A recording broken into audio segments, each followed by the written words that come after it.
friends. Yeah. But this is called showbiz, not show friends. Dude, so like...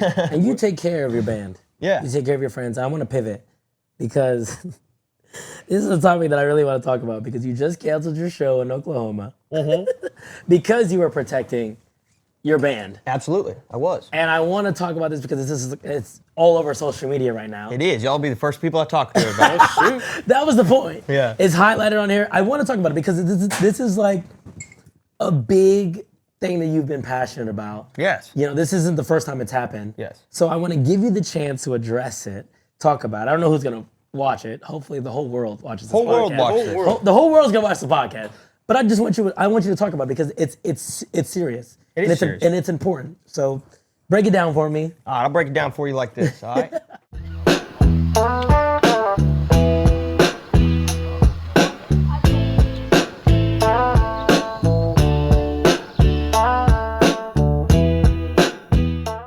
Here we go, episode 1. Oh, shoot. Influence Country Podcast. Guys, we are here.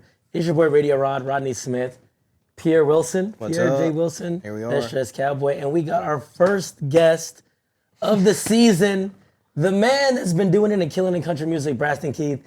Thank you so Bro, much. thank you so much for coming on Thank y'all for having me. and man. doing this. This is dope. We so caught you glad. at a perfect time. That's right. So glad to have you out here, man. Thank This y'all. is exciting. I don't even know. There's so much we've talked about before this, so it's kind of like we got to reel back in Yeah. and let the people in on the dope conversations we were having before. Yeah, But for first sure. and foremost, bro, how are you doing? How are you feeling?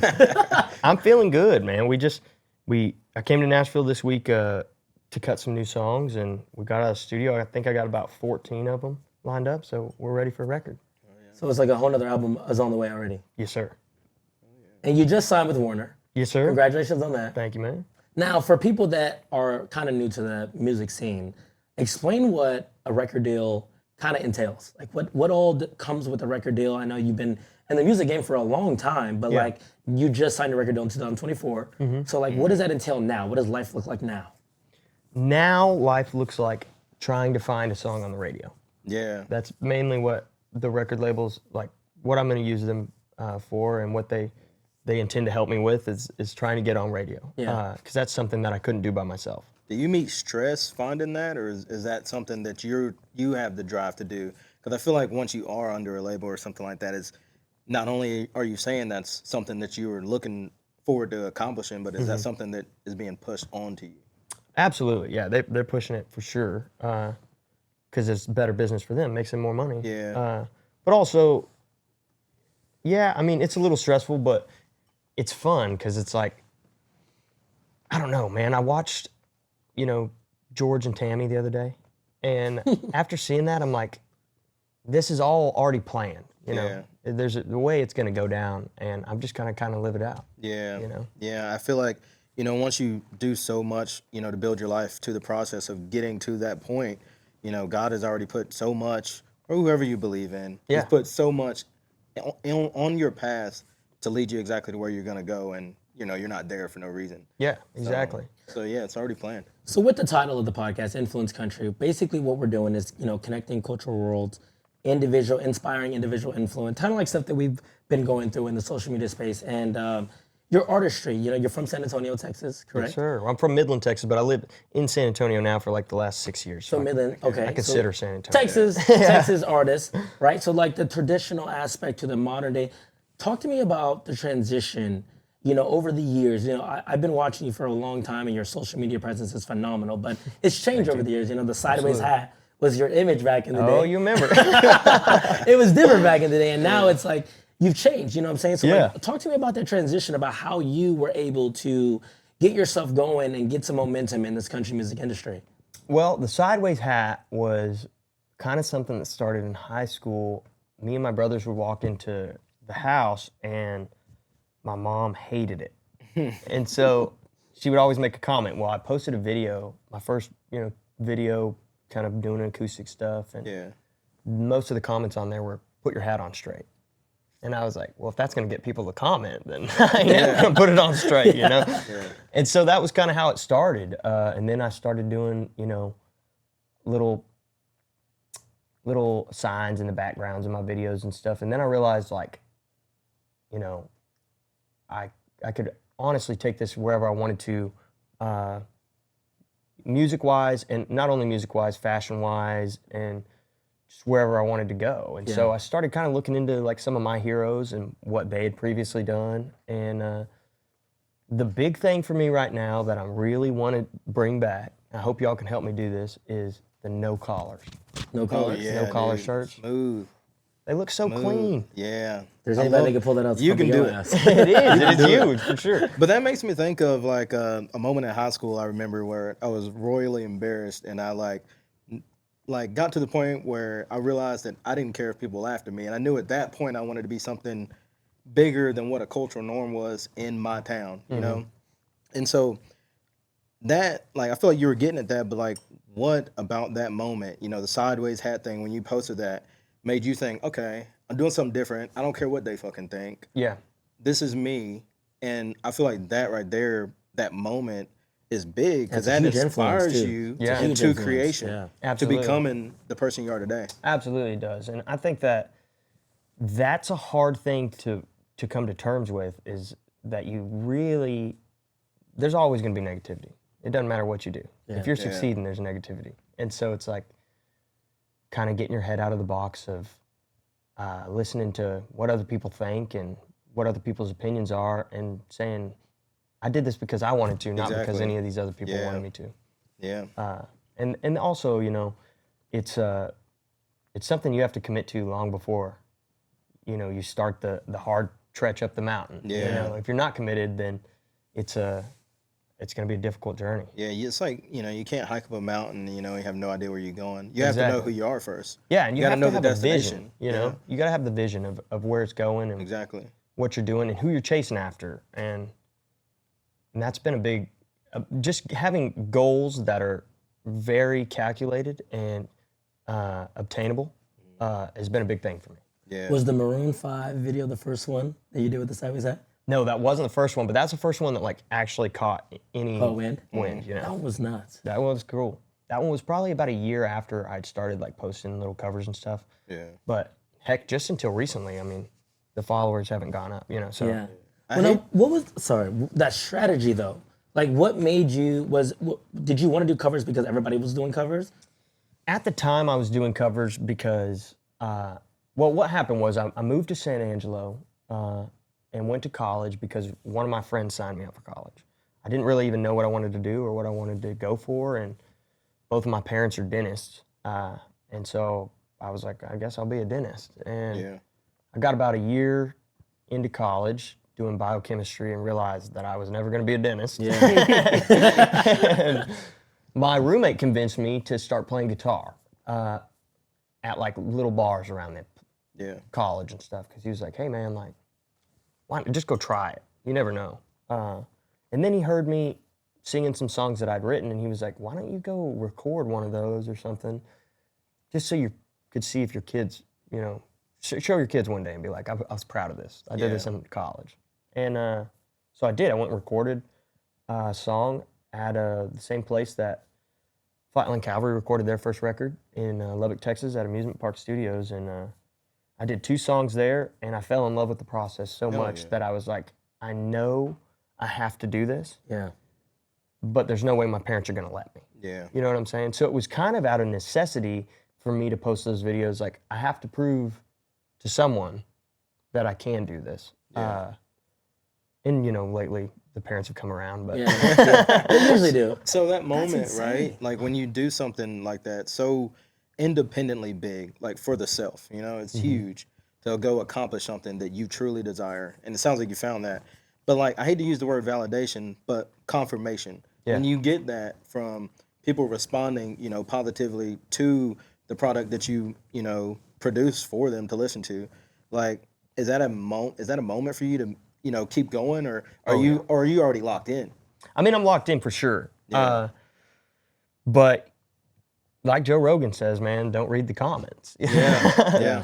They mess with your head. Yeah. They really mess with my head. And, you know, the whole team's head. And so I've been really over them just saying, hey, we can't be looking at the comments. We can't be looking at...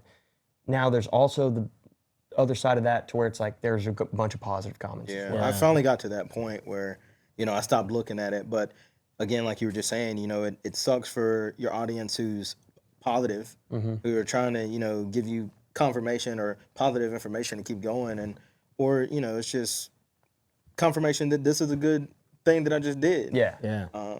So it is a complicated place to be where you're like, oh, I'm not gonna look at the comments, but you're also not getting the positivity out of it as well. So Yeah. kind of bouncing off that, when was your moment in music where you knew this is where you belonged? Where I knew this is where I belonged. I would say the first single I ever put out, it was Make Up Your Mind, and I had no idea what was really going down or what good streams were or anything. And I went back to my producer after about 3 months, and he was like, man, you got 60,000 streams on this song in 3 months. Like, that's pretty good for somebody who's never put out a song. And so, honestly, from that point forward, I was kind of smiling like, I'd wanted to do this my whole life. Yeah. I've been playing piano since I was a little kid, and guitar since I was a little kid, and I've had influences my whole life trying to get me to pursue music. But I always thought it was too tough. Yeah. It's too tough of a business. Nobody ever succeeds, I mean, everybody says that about stuff that like rarely people do. Yeah. And why is there such a pressure on people to kind of stop them from doing something that's so independently creative? Like, I think, and this may be totally wrong, but I just think that it's hard there's a lot of people that are forced into a position where they have to do what they're doing. yeah. And then there's a lot of us that are blessed, or some of us that are blessed with the option to kind of do what we want, Break the norm. Yeah. break the norm. And it's like, I think a lot of those other people are like, not necessarily that they don't want to see us succeed, but they don't. They're like, they'd rather it be them, know? And so they're like, I don't know. It was honestly a lot of family that was pushing me away from music. Oh, yeah. My whole growing up career. And once I got away from that, that's when it became the easiest for me to start pursuing something like this.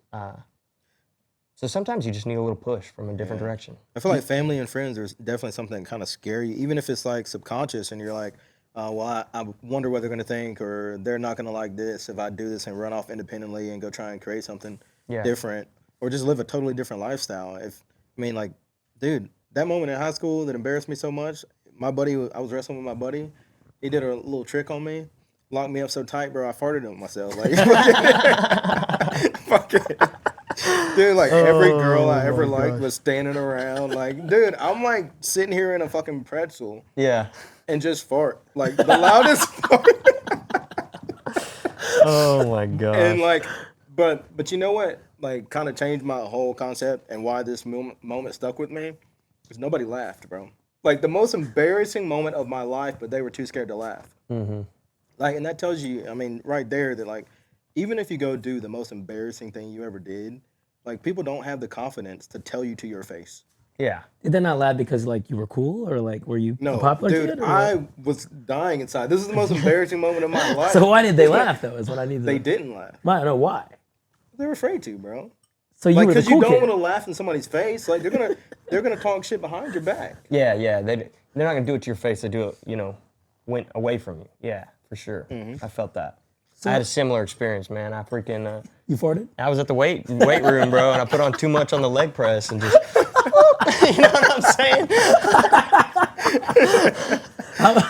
Hey, shout out to William Wright, bro. That's my only friend from high school, man. That's right. He Shout out. He did me dirty. He did me dirty. You still keep in touch with him? Oh yeah, bro. That's my boy. Y'all still- Yeah. So you don't really talk a lot about your family life, from what I'm seeing. Mm-hmm. Like, talk to me about your family. I've got 2 little brothers. One of them is in San Antonio with me, and he just got out of college at Tarleton, and he's kind of pursuing his. He's got like he's building softwares for companies in San Antonio. So he's working on that a little bit, and then my littlest brother, he's going to be a dentist. Oh, nice. So So he followed in your parents' footsteps. yeah, and he's at TCU right now, kind of hanging out. Oh, Horned Frog. Horned Frog, baby. Is that who you're at? Man, I am all over the place now because it used to be Longhorns, and now it's kind of everywhere. I went to Angelo State. My dad went to UT. all my cousins went to Tech, and all my brothers went to Dallas or. So you read for Stephenville. everybody.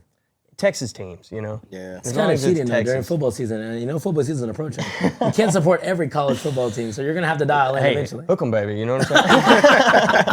You're pissing a lot of people off. Hey, I know. You know what? I changed my answer. Go Vols. You know. I don't even live here yet, man. So, man, for you, like coming to Nashville, do you view each place equally as entertaining or as fun, or would you rather be in Texas when you come here? Because I know, like, especially because you're with a Nashville, you know, and you probably produce a lot of your music here. Mm-hmm. Like, do you enjoy coming here to do that, or are you like, get me back to Texas? No, I love being in Nashville. Me and William Beckman share a little apartment. So What a casual roommate to drop. Yeah. What the fuck? So he's like, that's the only time we get to see each other. You know, me and him are pretty cool. Yeah. And so it's the hardest thing for me and other touring musicians is like, I want to be friends with people that are doing the same thing I'm doing, so I can bounce ideas off of them. Yeah. But also, we're all touring. Yeah. So Nashville's really the only place that you can come Where you come and hang out? and go to Red Door and Yeah. see all your friends. Yeah. You know, Yeah, or true. so it's like Nashville's honestly kind of my getaway from home. Yeah. You know, I get to come out here, even though it's work. I still get to come hang out with y'all or Yeah. go drink or whatever. So it's been a nice getaway, but it also has taught me a lot because there's a lot of guys with guitars walking around in this town. A lot. You know, so it's a different world out here for sure. Yeah. Ooh, so harping off that, how does it feel? Like, do you ever get like, I'm not gonna say like popular syndrome, but like, how do you feel knowing that you're doing successful, especially in a town like this? Like now people, and mind you, like Texas artists, it takes a while for them to make wave in Nashville, you know? Yeah. Cody Johnson took till 2019 to get a play in Nashville. You know what I'm saying? So like now you're walking around, people know who Braxton Keith is, people are coming to your concerts in Nashville. How does that make you feel? Is it like a chip on your shoulder? Is it a humbling experience? Like what is your experience with that now that people know your music? It's been very humbling, I think. I think it's been very cool to see because it was kind of like we toured around Texas for so long that I was stuck in a bubble. Mm-hmm. And then when you leave Texas, you realize there's more than Texas. Yeah, exactly. Exactly. A lot more. And Yeah. so it's There's like a lot. we've been touring around a lot, and it's just really humbling. It's starting anew. It's like I toured Texas for so long. Now you got to tour everywhere else. Yeah. Yeah. You know, and that's cool, I guess. But it's also like I kind of wish we would have started the other way. Yeah. But it's been fun to see the Nashville crowds grow, and especially like I know y'all know the social media stuff. Like I've been targeting Nashville like as much as I possibly can. Every post I'm targeting Nashville because I want people in Nashville to see it. Yeah. Did you want to sign the deal with Warner, or was it one of those situations where it's like, I can't pass this up because now I'm getting the recognition that I've been so like seeking? I don't know. I thought when I signed the record deal, so I signed the record deal probably about 2 years ago, and it didn't become public until like last year sometime. But it's been a crazy experience. I would say when I signed, I thought if you're a musician, record deal is like I've been dreaming about that since I was a little kid. Yeah. And then I signed and I went home and I told my parents and stuff, and they're like, dinner's ready. You know? I'm like, okay. You know, so it's different experience than I thought it would be. It's cool, I guess. It's cool to have people backing you that believe in you. But it's also just like it's got a lot of pressure. Yeah. Because it's like I don't know if necessarily this will be the last time I'm signed at a label or how long this will last or anything like that, but like it's you have to succeed now. Yeah. There's a time clock on it. Yeah. And so it's like just trying to put the best work that you possibly can right now. I think, it's interesting you say that because I think that's a concept that probably a lot of these people walking around with a guitar don't really grasp, I don't think they grasp that that's when the work gets harder. Oh, Yeah. dude. Like that's when you got to grind. Yeah, so actually, Yeah. actually bouncing off that, I want you to get a little deeper. Like, two musicians that are watching this that want to be in the same position that you are in, or that are catching a little bit of a wave. What does that look like? Everybody dreams, like you said, of having a record deal. Everybody thinks that's the end all be all, but like there's people that go on podcasts like Jelly Roll who completely tell you how fucked up it is. Yeah. You know what I'm saying? So like, if you can, talk a little bit about that experience with the record deal and maybe like the hard knit and grits that, the musicians need to hear. Yeah. So they're not like putting their eggs in one basket. Well, it's definitely different. You go from being your own boss, and especially what I was doing in Texas, to where I've already built something, and I'm like my own boss. I get to tell myself what to do. I pick the songs. I write the songs. To now you have 6 or 7 doors you got to knock on and make sure that they're okay with your decision as well. Yeah. And that's the hard part for me to grip with is like, man, this is my career. Yeah. And I kind of want to make sure that I have my back the best, Exactly. And so I would say that was the hardest thing for me to deal with signing a record deal, was just that I'm giving up a lot of, I'm not the CEO anymore. Yeah. I'm the manager. Yeah. And that's got to be scary whenever you like know where you want to go. Yeah. When you know what direction you want to go and what you want your career to look like and how much you want to, succeed, when you look at it and you're like, I got to trust these people to have the same exact goal as I have when I'm pitching them my goal. It's got to be kind of scary to. Absolutely. And it's very scary because, I mean, like, for instance, neither of y'all are married. And Nope. you ain't ever just met a girl at the bar on Broadway, walked up to her and been like, hey, let's get married. Yeah. No, you get to know this girl first and figure out what she's about and her parents and stuff. And you don't Record get deal's any the of exact opposite. Record deal's like, they walk up and they hand you that thing and, well, you're praying that her parents are nice, and you'll meet them at the wedding. It's a marriage, but you didn't realize it was arranged until you're in it. You're in it. And then you're like, okay, yeah. And it's cool. It's been a good process. I have some great people on my team, and I've got to create content and make stuff that I've never been able to make before. I've been given, I would say, a new lease on recording. Yeah. Just because before I was paying for it and I had a budget, and you know how the Texas budgets are. Yeah. So not very expensive, and now it's like I can make the song sound exactly how they were in my mind, and that's what's cool about it. That's dope. Just getting your creativity out.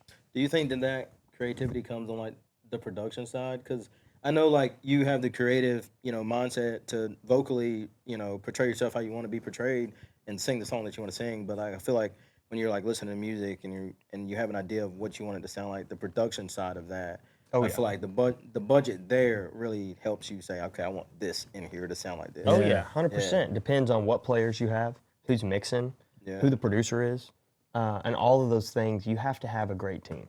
Yeah. And luckily, I've had the same team since my first EP ever, which was like 2020 or 2021.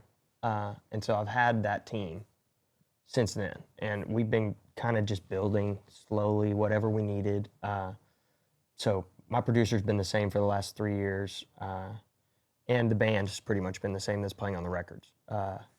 So that's been a big thing for me, keeping it very consistent so that my sound is not changing. Yeah. So it seems like you have a lot of things to juggle as an artist. And what I want to know, and that a lot of people don't ask, is like, how is your mental health? We do social media, and I know like me and him, starting it has already been super hectic, right? Oh, man. But like our fame is based off of views, followers, and they can be gone in an instant. This is your career. Yeah. I don't hear a lot of people talk about how the hell is you guys' mental health in this industry, especially like when I'm looking at stuff like Ella Langley, who had to completely stop her tour because of mental health break. And you don't hear a lot of times when artists tell us about what it really is. So like, what is the mental health?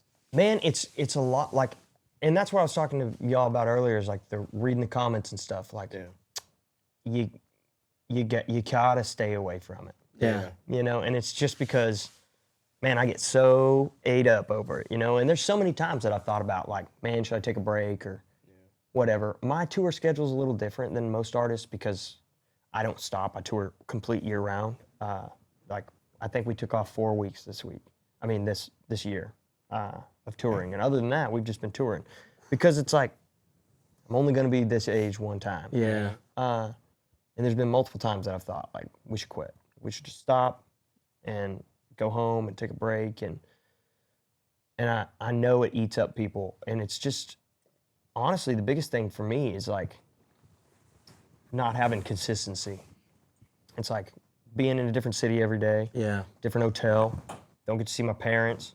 None of my friends get to hang out with me ever because when I'm off, they're working, and when I'm working, they're off. Yeah. So it's like, it's just been a really difficult transition into this life. And I don't think a lot of people understand that, you know? Yeah, Like, no, not at all. like my sleep schedule, for instance, you know, I'll probably go to sleep like probably about 4 a.m., you know? And I wake up at about 11 or 12. And so it's like, it's just a totally different cycle. And my parents think it's weird. Like my mom and dad still kind of get upset with me when I'm in bed late and stuff. And I'm like, no, you don't understand. Like, when I get off stage at 1 o'clock in the morning, I don't want to go to bed. I just came down the biggest high of my life. Like, I want to, I don't know, drink a beer, and talk to people, you know, and hang out. So it's like, honestly, it's just that part of it, not having a normalcy. And then also the biggest thing that I've noticed is going from being in front of thousands of people to by yourself at home is the craziest change you've ever seen. I mean, it's almost scary for me to do. I don't like to be by myself. I like somebody to be there with me all the time because I'm like, it's just weird. And especially since, heck, we travel around on a bus with 14 dudes on it. You know, I feel like I have a bunch of kids that I'm having to look after. When nobody's there, it's like, what's going on? Yeah, man. That's so nuts. I can imagine Ella's, you know, I can only imagine what was going through her head. And I mean, I think everybody just needs a little break every now and then. Just get you a little time to relax. Some R&R, clear your mind, you know. I feel like the audience, man, like, they don't really see that when they look at somebody who is, you know, in the social eye or everywhere for you. I mean, when it comes to the country industry or even the Western industry, like, I mean, you're right there in front of everybody's eye. And I don't think that's what, you know, your fans or, you know, fans of that industry really think about often is like when they encounter you, it's like, what are you dealing with?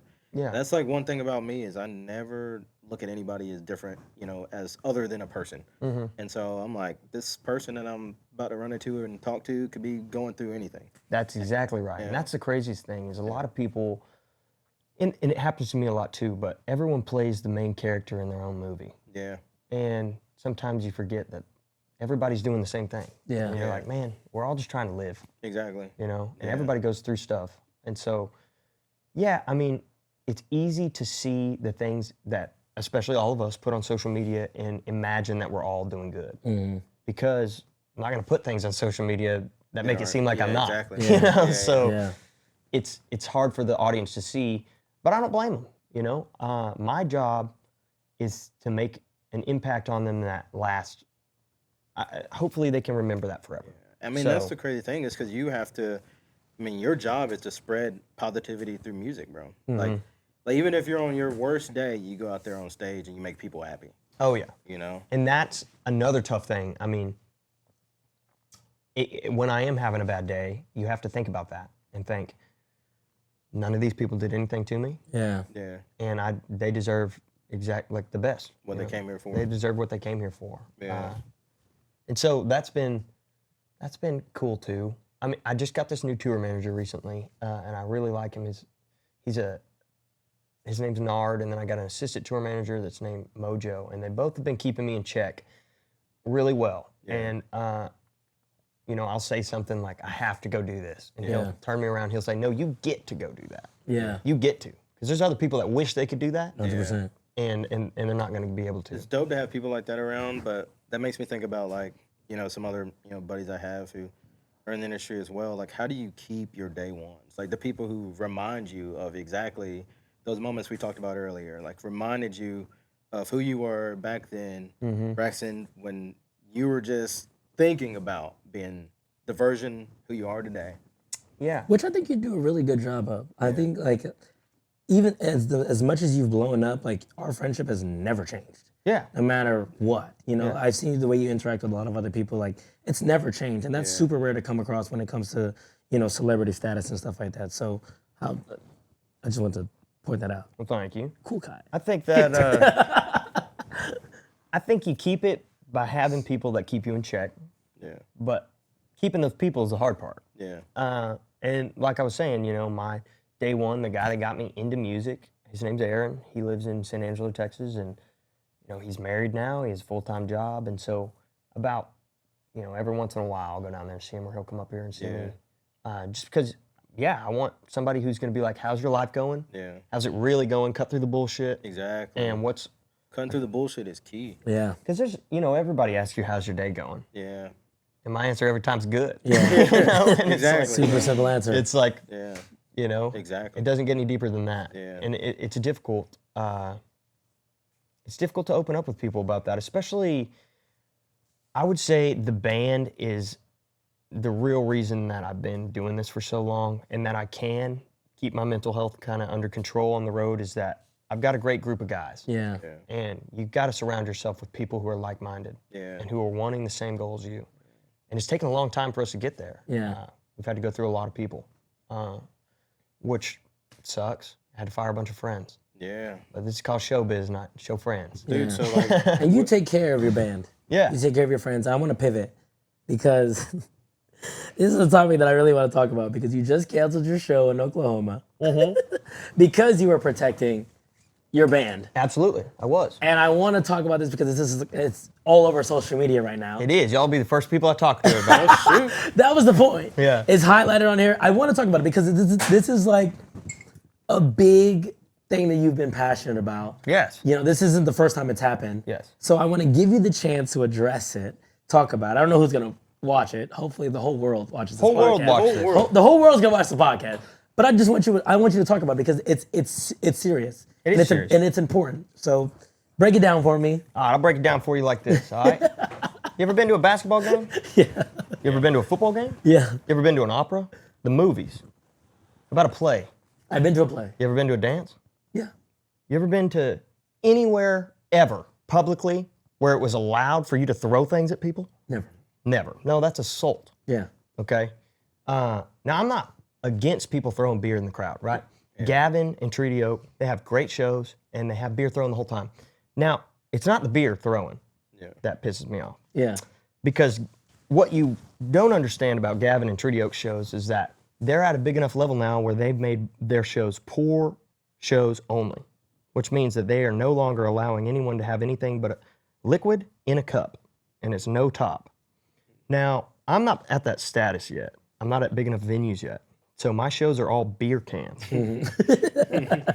So there's a big difference when a fucking cup hits you yeah. and when a beer can hits you in the face, And my guitar player this weekend got hit in the face with a beer can from a guy who was standing no more than 10 feet in front of him first song out of the show. I continued the show for 75 minutes, which was my allotted contract at the venue. Yeah. So I played the entire show. Yeah. I was going to give the audience 30 more minutes because I usually play, or 15 more minutes because I usually play a 90-minute show. Yeah. And it's just easier that way because I don't really cut down the show ever.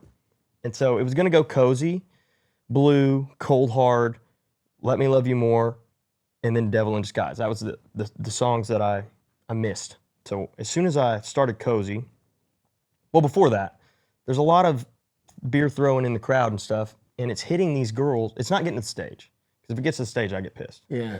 But it's hitting these girls in the front row, And all these people always online are saying, well, you should kick those people out who throw the beer. Well, that makes sense if you're in a big venue and you've got a lot of security. But when you're in a venue like we were in, there's 3 security guards. 2 of them are at the front of the stage, and these kids are all kids. Well, you were in high school once. If you're doing something stupid, you're not going to do it and stand there. Yeah, exactly. You hide in a group and you do it. So it's not like we know who's doing any of this until later when it's posted on TikTok or whatever, yada, yada. But, a beer came up on stage and whizzed right by me. I finished the rest of the song, and then I said, I don't have to put up with this. Yeah.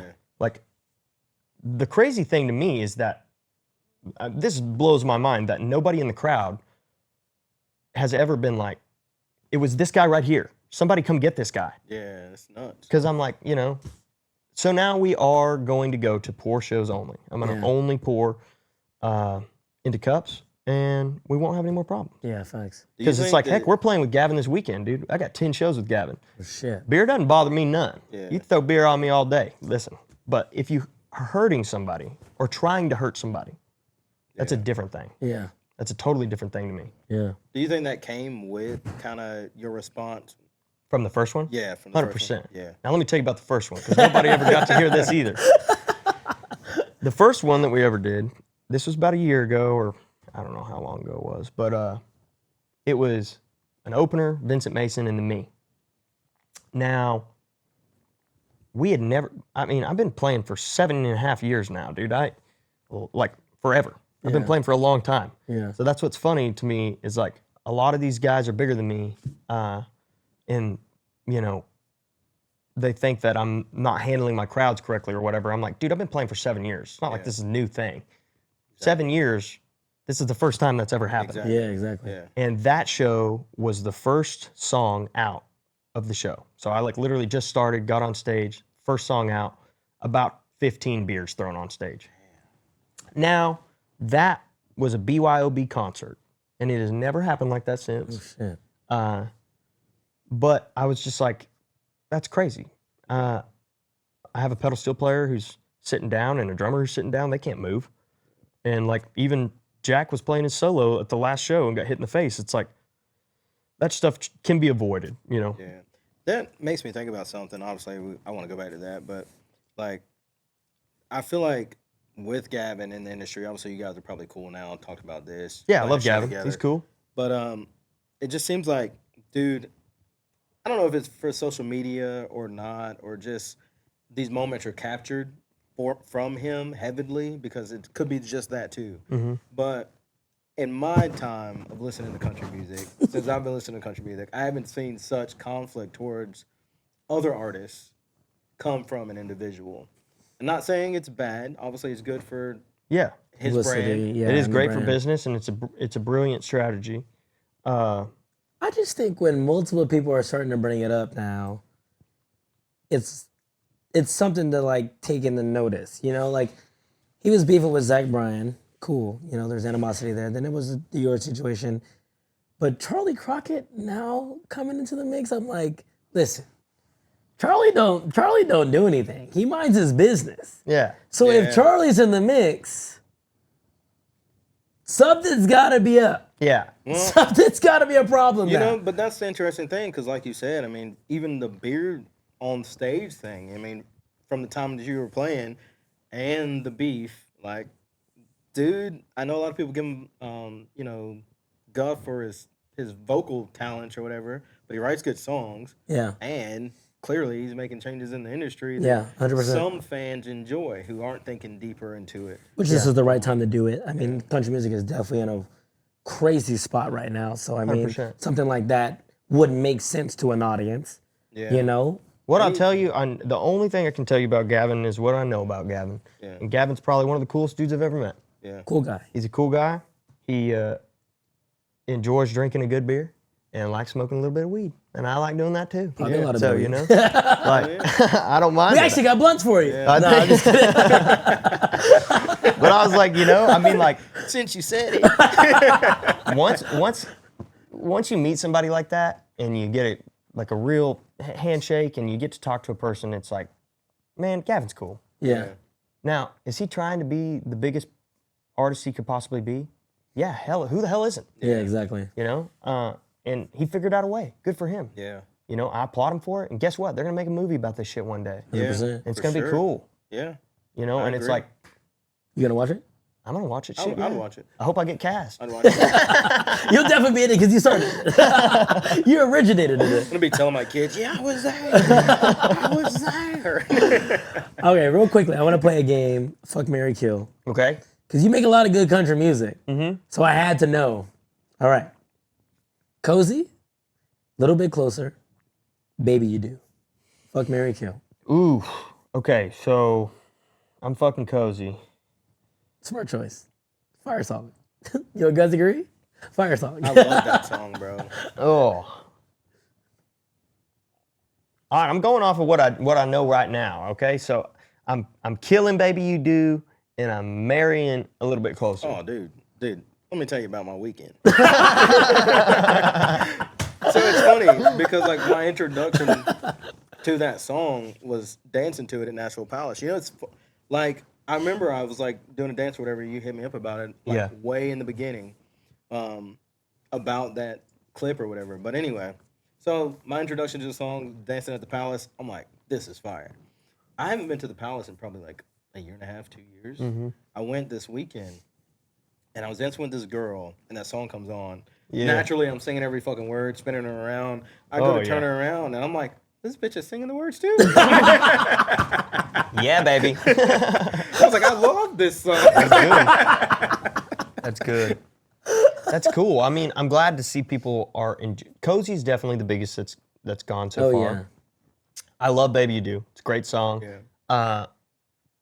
But in comparison to the songs that haven't come out yet, man, I'm telling you, I got to show y'all after this podcast. Oh, you dude, got love it. some shit coming out like Dude. that? I mean, I got I'm gonna show you some shit that y'all gonna be like, man. Cozy If that was ain't country, straight. man, I don't know I ain't what gonna is. lie though. There's a lot of artists that like rarely make bad songs, and Yeah. I'm not even trying to glaze the fuck out of you, but you rarely make bad songs. There's thank only you. like a handful of artists, you know, the Morgans, the Codys, the Lukes, that make bad songs. I think and I think your fan base agrees with me. You put out a song, we're sitting the fuck down and we're listening. Yeah. Like I hope so. your sound is just so authentic. Like it's just, you're not trying to be nobody else. Like anytime you hear your sound, your stage presence, anything like that, everybody knows it's Braxton fucking Keith. You know what I'm saying? That's why I was so excited that you had time to come on. It's because like seeing your progress, we've been friends for a while, you know what I'm saying? So seeing the progress back then, even the social media, to now, to the stage presence now, to the fashion, to everything, like you just keep evolving and keeps getting better and better and better and better and better and better. So it's like, if you're putting out a song, we're set. Yeah, I hate to sad. say it, like, you know, yeah, obviously there's authentic people who make it where you're at, but it's rare, dude. Yeah. Like, from the moment I met you, bro, you've been the same. Yeah. Your music's been. Thank you. That means like, a lot Songs to me. always hit. Yeah. Your songs always Get me on hit. a right. They hit. Yeah, come on, baby. Just put one word on there so I can get royalties. Let's Not go, only- baby. Not only do they cover like the Texas, you know, space though, like crazy well, you know, like your Flatland Cabaret, Elmsford Co-Ed, like you capture that audience as well. Yeah. But the fucking mainstream loves you too. Yeah. So it's like, dude, but you're authentic. You never changed. So why didn't Cozy go to radio?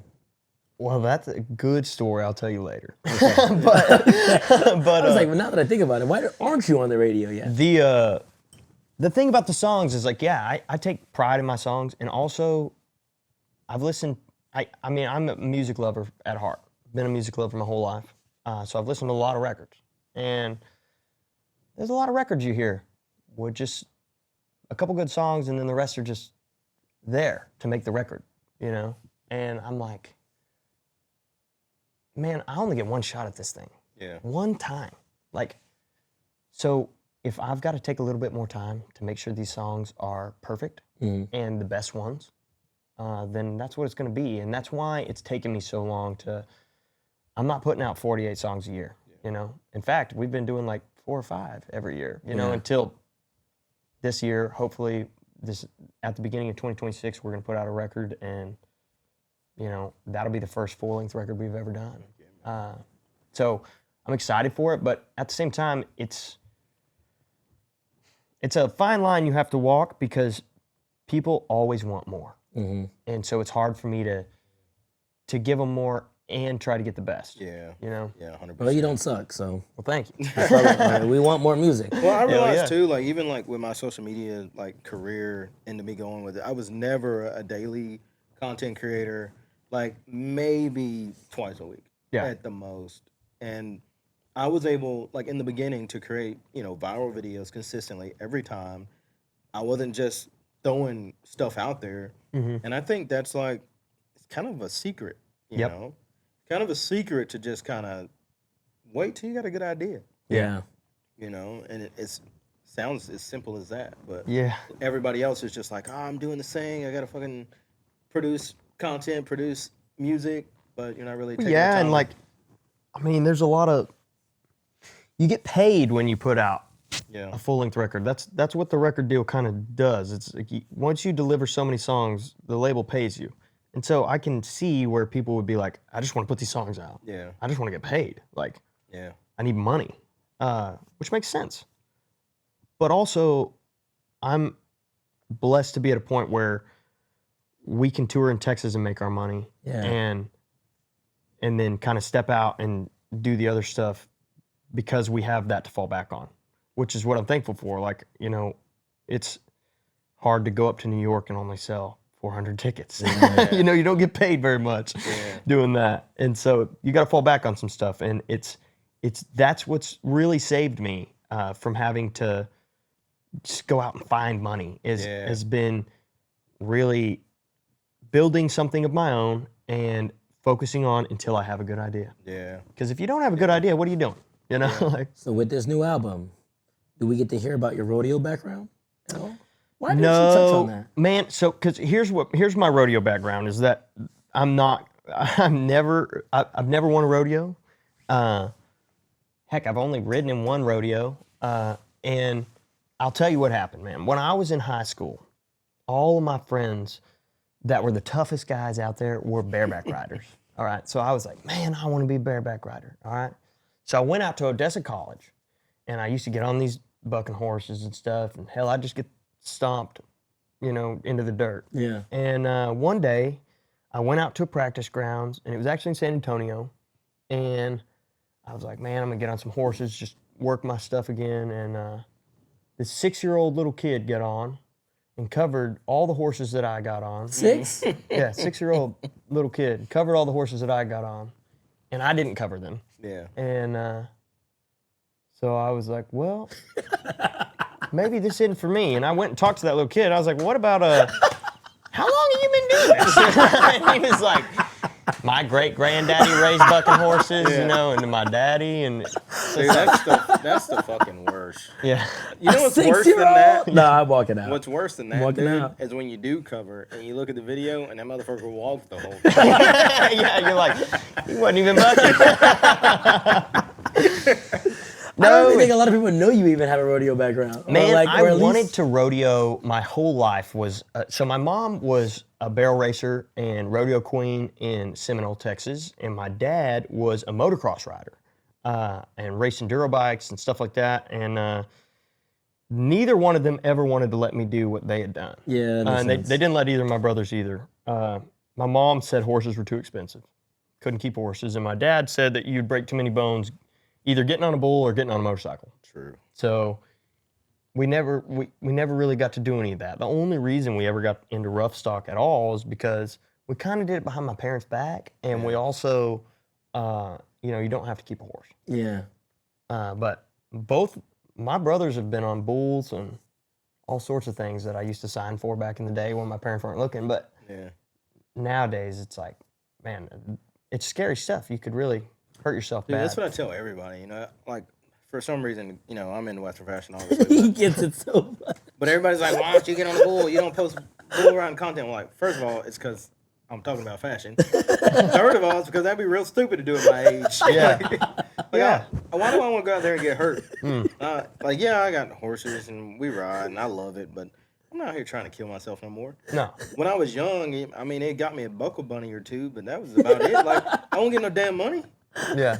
You know, there's no point in doing that today. Yeah, no, exactly. And also, you know, Tyler Halverson said it best, you know, singer gets a check every rodeo, you know, and that's what we've been playing, a lot of rodeos. Exactly. So I'm like, hey, man, you found a loophole. I'll go do it, you know. And Yeah, I also love it's that. cool because it's like, I love being around the rodeo, I guess just atmosphere, just everybody there. And it's a cool dancing atmosphere for number one. It's like, yeah. there's not a lot of dancing, at least going on at my shows anymore. Some in the back, but it's like we've moved to these venues now where it's not really dance halls anymore. It's more venues. And so it's like, that's what I miss the most is the dancing, the two-stepping, and I mean, that's my job. At the end of That's the what I day, enjoy. dude, is like, my job is that hopefully you go out and you come to a concert and you meet somebody that maybe you fall in love with and remember the rest of your life. And I'm responsible for that moment. Like, I just want two people to fall in love or meet somebody that will make a connection with you for the rest of your So I life. need to go to more of your concerts Yeah, to bro. find love of my life. Well, I mean, just like, not even necessarily that you're going to look for that, but it's just like making moments with people that will last a lifetime. That's my job, Yeah. you know? And Yeah.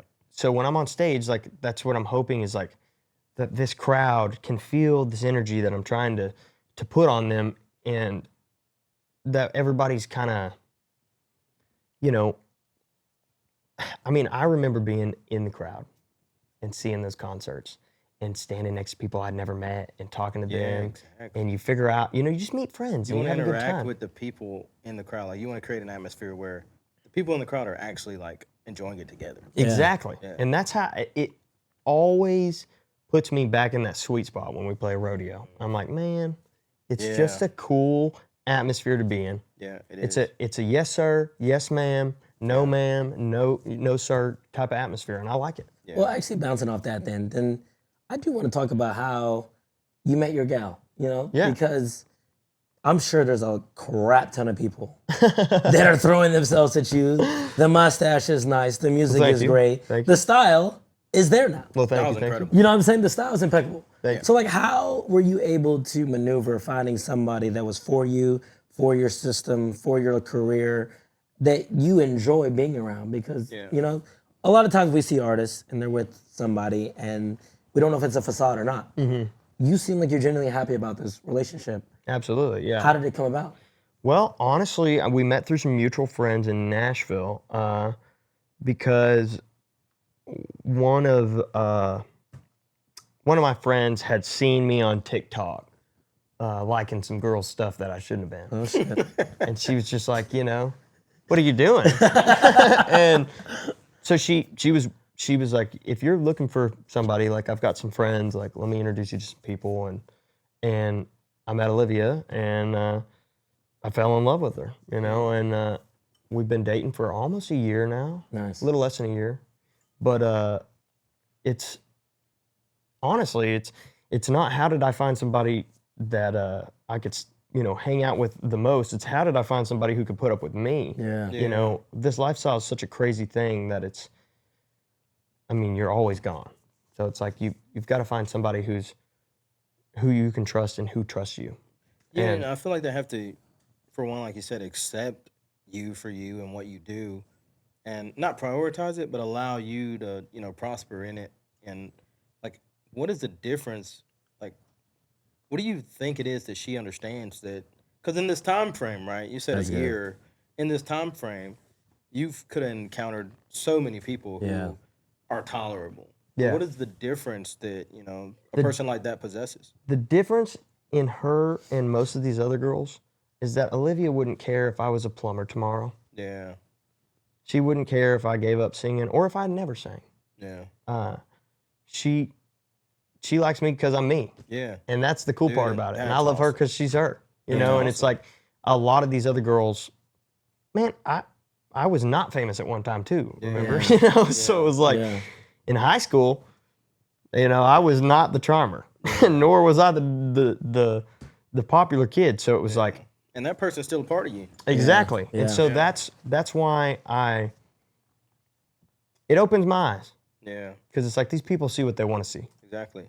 And And- that's deep, because it's going to be hard for anybody to get to the root of you when they see what you do as a personality trait. Yeah. You know, like, And that was another thing. Olivia, you know, kind of knew I was a singer, but didn't know much about it. Mhm. Kind of thought she lived here in Nashville for a little bit, so she kind of thought I was like the Nashville guys, just Yeah. playing writers' rounds Yeah, and yeah. stuff, which was nice.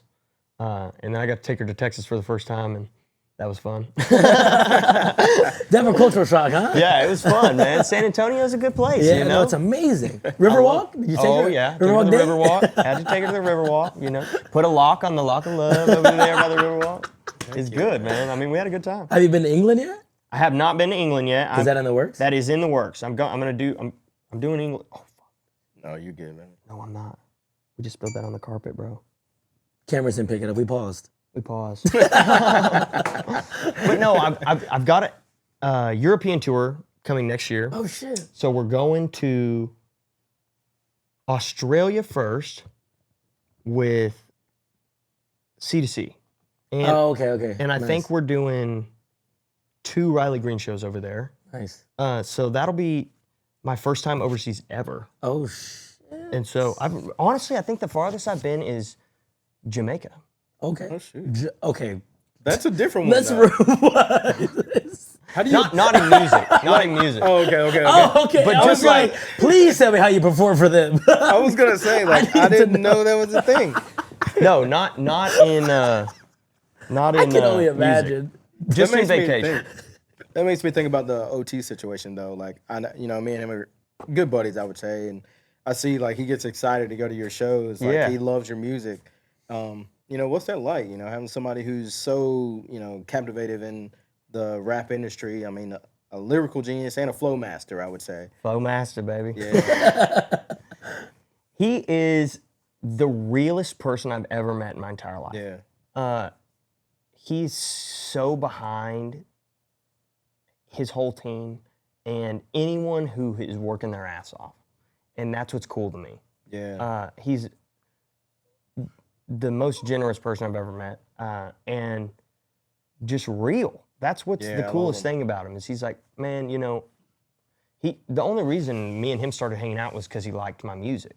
Yeah. And he was like, I dig it, I love it. Like He's genuinely excited to go to your shows. yeah, I mean, and Yeah. he's the craziest guest to have ever, like, because heck, when we're in Texas, you know how big OT is. Yeah, Like, no, he's massive. bro, I'll get off stage and he'll just be standing on the side of the stage. They won't even cheer for me. They just go, OT, OT. I'm like, yeah, dude. Like, Solid, that's dude. cool. And Solid, dude. it's also cool to see someone who's from Texas in a different genre have such an appreciation for country music. Yeah. And that's what's cool about it is like, it doesn't matter what genre, He's like, you make good music, and that's what I appreciate. Yeah. So there's a collaboration coming soon. You heard it here. You did hear it here. OT, OT Braxton, and Braxton Keith. We got a new song coming out, but collaboration. I can't tell you about it. No, are you serious? Yeah, for real. Oh, you really do? Yeah, I got. Oh shit, I was joking. Me and OT can put a song out together for sure. Oh, dude. that's what I was hoping was gonna drop on the pod. I was bullshitting, but it's really happening. Heck yeah, man. OT, Braxton Keith, collaboration. You heard it here, badass, folks. dude. It's gonna be cool. That would be badass. Hopefully I we feel get to like rob a that- train or something. It'll be nice. I feel like that right there would be dope. It would be dope. And Big X has been doing a lot of these Yeah. collabs lately, and his sound phenomenal, Yeah, man. yeah. I cannot give that guy enough credit. He's done it. Yeah, you and know? I think he genuinely wants to do it. He's not somebody who's just trying to do a crossover. No. I think he genuinely is interested in the country space. Yeah, And, 100%. And helping artists verge into what will be known as pop culture. Yeah. Yeah. Which is crazy because like these songs that are coming out, especially on this new album, I've listened to it. I haven't listened to every song, and processed it, but those songs will, they'll chart on the pop country side, Oh, which yeah. is huge. Yeah. for some of these guys. Tucker and his song are my favorite Yeah, song that right now, song's dude. dope, man. So dope. Yeah. I was like, man. Song's dope. As soon as I heard it, I was like, damn. Dude, when it dropped, I knew all the words because like I don't know if I can say that I've heard it, but dude, when it dropped, I knew all the words, and I was just so excited because Yeah. to me, it literally was probably the best. The Ella one, and No, the Ella was the best honestly, one. You think? Hell of a Night was the best one on there. Man, I think Tucker's it just goes so hard. Like when I Yeah. hear it, I'm like, it does. dude. damn, It, bro. like, And you his get into vocals it. sound great on it. He dude, sounds Tucker's great. vocals on that, sick. All right, Ella, I tried to give you props, but I thought that Ella Listen, had the better Ella, one. you did a great job. I love it. I think it sounds good, but I'm telling you, man, Tucker's was fire? Tucker did something to me, man. Yeah, Tucker when I killed heard that. it, I was like, damn, bro. I need to go listen to the album I was again. shocked by Darius on that shit. dude. Yeah. I was shocked by That him. one was rough. It took me a while to listen to. I gotta go listen again. Well, it just seemed like he was into it. Yeah. He was passionate about Yeah. it because it was different. You know what I'm saying? Yeah. Like as an older traditional country artist, that was a little bit different for him. Exactly. So it's like mending the two. That was different. Yeah, 100%. You gotta listen to albums like 3 or 4 times Yeah. before you judge. Like Russell Dickerson's album right now, I think is one of the best albums I've heard this year. And not a lot of people are like, what, Russell Dick? Bro, that album was fire. Well, I'm gonna go check it out. You now. need to go check it out. There's songs on there that I'm like, holy crap. I didn't think he had it in him, and it's only 10 songs. Only 10? Only 10, and all of them hit you. See, that's what I want. I want a record that comes out that you can tell I put my hard work into all of the songs. And that's what's cool about that. Yeah. Like, that makes me excited to go listen to his stuff. Listen to it. If it sucks, I didn't say go listen to it. No, I'm sure But it's I think it's good. Yeah. This guy, man, honestly, you can't trust him because he'll just put on Cody Johnson and bump that shit on When repeat. do I ever go wrong Every 30 songs. with Cody Johnson? Listen, Cody is the only guy that I've ever been to a concert and been like, that guy is the human form of autotune. He is so on. Buttery as hell. It's so buttery. My boy is good. He's the best. He's It's literally number one. Dude, I miss the old Cody though, man. Just There's no old Cody. Don't start this. dance floor bangers on top of dance floor bangers. He still has those. No, he doesn't. I will tell you, talk there's a about this vocal next difference before and after his surgery on his vocal cords that I think the old Cody. The reason I like the old Cody is because I'm like, I remember those shows Yeah. as a kid. Yeah. You know, going to the Horseshoe Arena in Midland and watching him. Thank you. But I also remember, you know, just last year when we played with him and hearing how great he sounded and the new songs sound great as well. So I'm like, man, I feel that way about Parker too, though. I'm like, man, I miss the Limestone Kid. That is a valid argument. I do miss the old Parker. But his songs that just came out, Were really close. With a rewind back into the day. it was very I close. did fuck with it because Gold Chain Cowboy I was a little bit skeptical. I was like, now I don't know Nashville's changing you or what, but like that's not you. That wasn't you. And then his last album, like it went back, and I was like, okay, like you still remember where the fuck you came from. Yeah. And I fuck with it. Yeah. And that's another thing that I think is hilarious when people are like, oh, Nashville's going to change him or whatever. Yeah. I've been recording in Nashville since, forever. Literally, there's only 7 songs that I've ever put out that weren't from Nashville. So that's the cool thing is like I've been focusing on how to build a team in Nashville that makes me sound Texas. Yeah. You know what I'm saying? Like, Yeah. or that doesn't change my sound. Yeah, and that's a fucking but that's a smart take on it, right?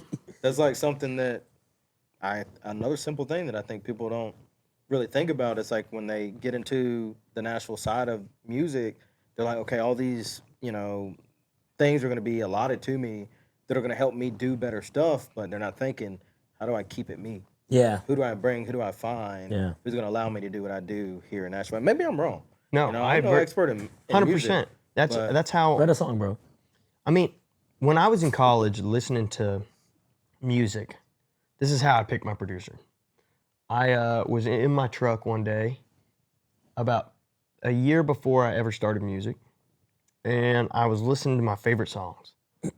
And I went back to that moment, a year later when I'd started music and I was looking for producers and stuff, and I was like, well, who was I listening to? And who is my favorite artist at the time? Dang. And then I started going, and that's how I picked Flatland Cavalry's studio in Texas. I was like, Flatland Cavalry is one of my favorites. I love their first record. Summertime Blues is, a banger. That will for always be a banger to me. And I was like, I want something that sounds like that. And then I started listening to Tristan Morez, and then I started listening to Shotgun Rider. Yeah. And I was listening Shotgun to. Rider. Dude, do you remember Shotgun Rider? Bro, they're still fire. What? They're still fire. Bro, Logan Dancehall Sanford still bangers. plays. That's the lead singer, and he still plays. And it's songs like that and production like that drove me to Nashville. Yeah. I figured out where those guys were That's recording and crazy. stuff, and it was like, man, it sounds different. It sounds polished, and it sounds like people cared about it. Yeah. And the crazy thing to me was, I get to Nashville, I build this band, and man, I'm not into the music enough to know who the players are on all the records. Yeah. I feel But that. now I am.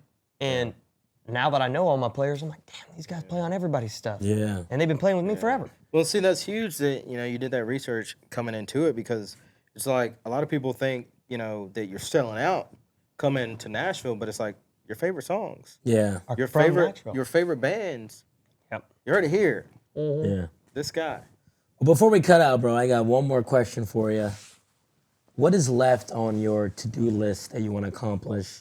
I know you're starting to peak. Your stock is going up. What else is left that you want to accomplish on your musical career?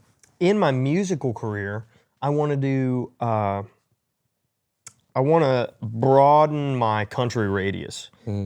This specific album that I'm about to put out is going to be the countryest country songs that you've heard, and then I want to do the most Western songs that you've heard. Yeah. And then I want to do a cowboy ballad with just like, you know, I want to do it all. I want to do all the old school stuff that everybody did, and I want to make it new again.